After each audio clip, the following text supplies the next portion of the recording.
북한의 도발설은 지난 8월부터 나왔었죠. 8월 위기설. 그 이후부터 계속 이어져 왔습니다. 달이 바뀔 때마다 월만 바뀌면서 계속 위기설이 흘러나오고 있습니다.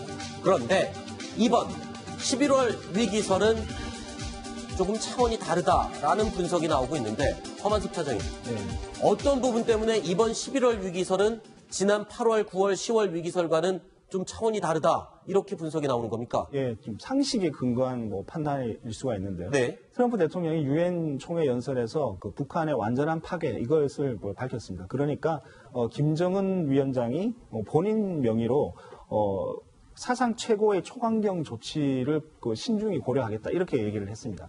자, 이러면 그 김정은 위원장 같은 경우는 신격화된 존재이고 또 자국민과 전 세계를 상대로 해서 이렇게 말 그대로 사상 최고의 초강경 조치를 얘기했기 때문에 물러설 수가 없는 상황이지 않느냐. 네. 그렇다면 도발을 할 것이다. 근데 만약에 이제 북한에 있는 고위 관리들이 지금 얘기하고 있듯이 핵무기 핵실험을 또 한다면 혹은 심지어는 태평양 상공에서 핵실험을 한다면 만약에 그런 일이 벌어진다면 트럼프 대통령과 미국 국방부는 더 이상 참지 않을 것이다. 네. 이것이 이제 11월 위기설의 근간을 이루고 있는 그런 것이라고 할 수 있습니다. 자, 11월 위기설이 심각한 이유, 결국에는 김정은의 성격 때문이다라는 분석이 나오기도 하는데 김정은의 어떤 성격 때문에 그런 겁니까?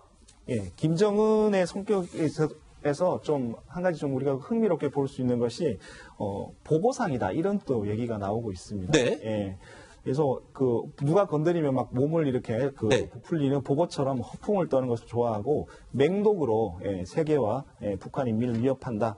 이런 관상 전문가 백재권 씨가 이런 얘기를 했는데요. 네, 과학적으로 그러니까 지금 저희가 지금 심각하게 이제 외교 군사 분석을 하다가 갑자기 관상 얘기가 나와서 저도 좀 당황스럽긴 한데 실제로 지금 신동아 11월에 11월 호에 실린 그 내용이죠. 그러니까 김정은의 성격을 여러 가지로 분석을 하는데 막 다혈질이고 그런 가운데 갖고 있는 일부 전문가의 이제 분석 내용을 소개해 주시는 거죠. 예, 그렇죠. 맹독성 신경 안정제로 자기 그 친형을 죽이기도 했고 또 꼬마 로켓맨이라든지 이런 자기 자신에 대한 어떤 조롱이라든지 이런 것을 도저히 참지 못하는 그런 부분이 있고 약간 비유적인 측면도 있는데요. 보고 같은 거 잘못 먹으면 독에 죽지 않습니까? 네. 그렇기 때문에 이런 독을 갖고 있는 약해 보이지만 굉장히 어떤 남한테 위해를 줄 수 있는 그런 인물이다. 이렇게 좀 보시면 됩니다. 네, 이거 참 재미있는 해석인 것 같습니다. 아주 그럴듯하네요. 네. 글쎄요, 제가 또 이 북에서 최고 존엄을 건드렸다고 또 뭐라고 할지도 모르겠지만 이 그래픽을 이렇게 비교를 했네요. 보고와 김정은의 얼굴을 두 개를 나란히 했는데 상당히 닮긴 닮은 것 같습니다만. 자, 누가 건드리면 몸을 부풀리는 보고처럼 허풍 떠는 것을 좋아한다. 굉장히 비슷한 것 같습니다.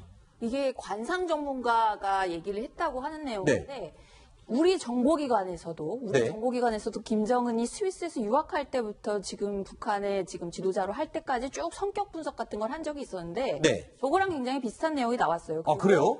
승부욕이 굉장히 강하고 특히 이렇게 지능이 생각보다 높다. 머리가 생각보다 좋은 그런 인물이다. 이런 분석을 한 적이 있었거든요. 네. 그래서 저 관상 전문가의 저 분석이 주관적이긴 하지만 우리 정보 당국이 파악하고 있는 부분과도 상당히 부합한다. 이렇게. 자, 그러면 지금 이 보고와 성격이 비슷하다라는 거를 가정한다면 오판을 해서 그러니까 독이 잔뜩 오른 보고처럼 오판을 해서 도발을 할 가능성이 높다는 거잖아요. 근데 지금 일단 조용하거든요. 그러면 지금 도발을 위한 준비를 하고 있다 이렇게 분석을 할 수도 있잖아요. 그런데 보고는 방어적입니다. 네. 자기가 공격받았을 때 이렇게 부풀리고 성질을 내지 건들지 않으면 괜찮거든요. 네. 그러니까 김정은이가 도발한다는 것은 현재 대륙간 탄도탄을 쏘거나 아니면 태평양산에서 핵실험을 하겠다, 수소폭탄 실험하겠다, 바로 이런 건데 이것 자체가 전쟁을 의미하는 건 아닙니다. 그러니까 만약에 미국의 선제 공격이 있으면 전쟁을 도발할 수 있습니다만은 일단 가만히 내버렸을 때는 현재 상태에서는 김정은이가 핵실험을 한 번 더 하거나 아니면 ICBM을 쏴서 12,000km 능력을 보여주거나 이런 건 할지 몰라도 당장 우리를 공격하거나 할 가능성은 낮다고 생각이 됩니다. 네. 김정은이 보고처럼 독이 올랐다라고 비유를 한다면 글쎄요. 트럼프는 독이 오르지 않았지만 굉장히 강한 발언을 쏟아내는 게 특징입니다. 이 방에 세계 최고의 군인들이 있다. 폭풍전 고요다.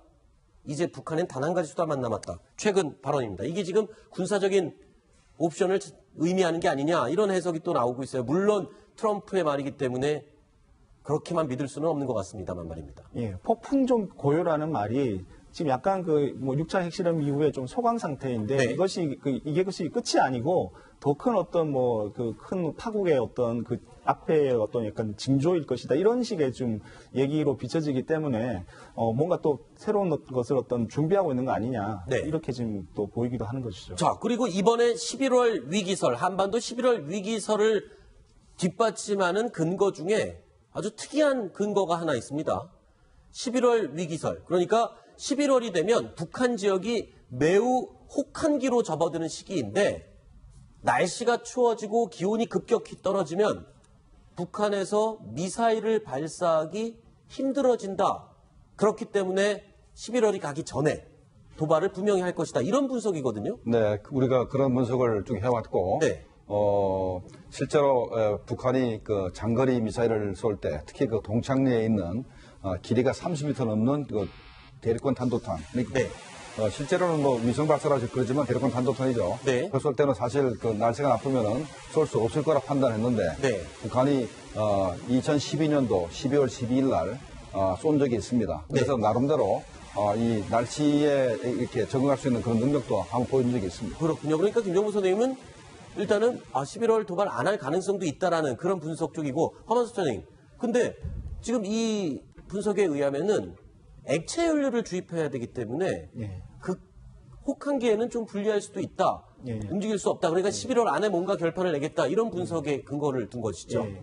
그 화성 14형 그 LCBM 엔진 같은 경우에는 그 액체 연료인데. 그렇죠. 그러면 북한이 뭐 그 영하 뭐 10도, 20도 이렇게 떨어지는 경우에는 결빙이 되기 때문에 북한에서 가령 예컨대 뭐 미국에서 이렇게 공격을 했을 시에 그 뭐 한국을 또 공격할 때 그때 그 미사일 공격이라든지 이런 부분에 애로 사항이 좀 있을 수 있다. 그렇기 때문에 좀 이 부분은 그 미국 쪽이 어떻게 보면 그 기후적으로는 유리한 측면이다 이런 것이고요. 그리고 이제 미국 쪽에 그 국방장관이라든지 뭐 백악관의 어떤 그 고위 인사라든지 또 뭐 외교 장관이라든지 이런 트럼프 대통령의 참모들이 잇따라 군사 옵션이 없다라고는 할 수 없다. 군사 옵션 있다라고 이렇게 이런 식으로 계속적으로 얘기를 하고 있거든요. 네. 이런 부분들이 혹시 모르는 어떤 충돌이라든지 이런 것을 좀 사전에 좀 이렇게 좀 인지시키는 그래서 약간 언론을 정지시키는 언론 네. 플레이를 하고 있는 거 아닌가라는 이렇게 11월 위기설을 주장하는 쪽에서는 그렇게 보기도 합니다. 네. 11월이 뭐 위기냐 하는 부분은 이제 북한이 ICBM을 쐈을 때 미국이 어떻게 대응하는지 그것 때문에 벌어지는 일이고 네. 그럼 북한이 ICBM을 쏠 거냐는 부분인데 네. 현재 액체 연료가 얼거나 산화제가 얼어서 11월이 가기 전에 11월 하겠다 이런 얘기 아니겠습니까? 네.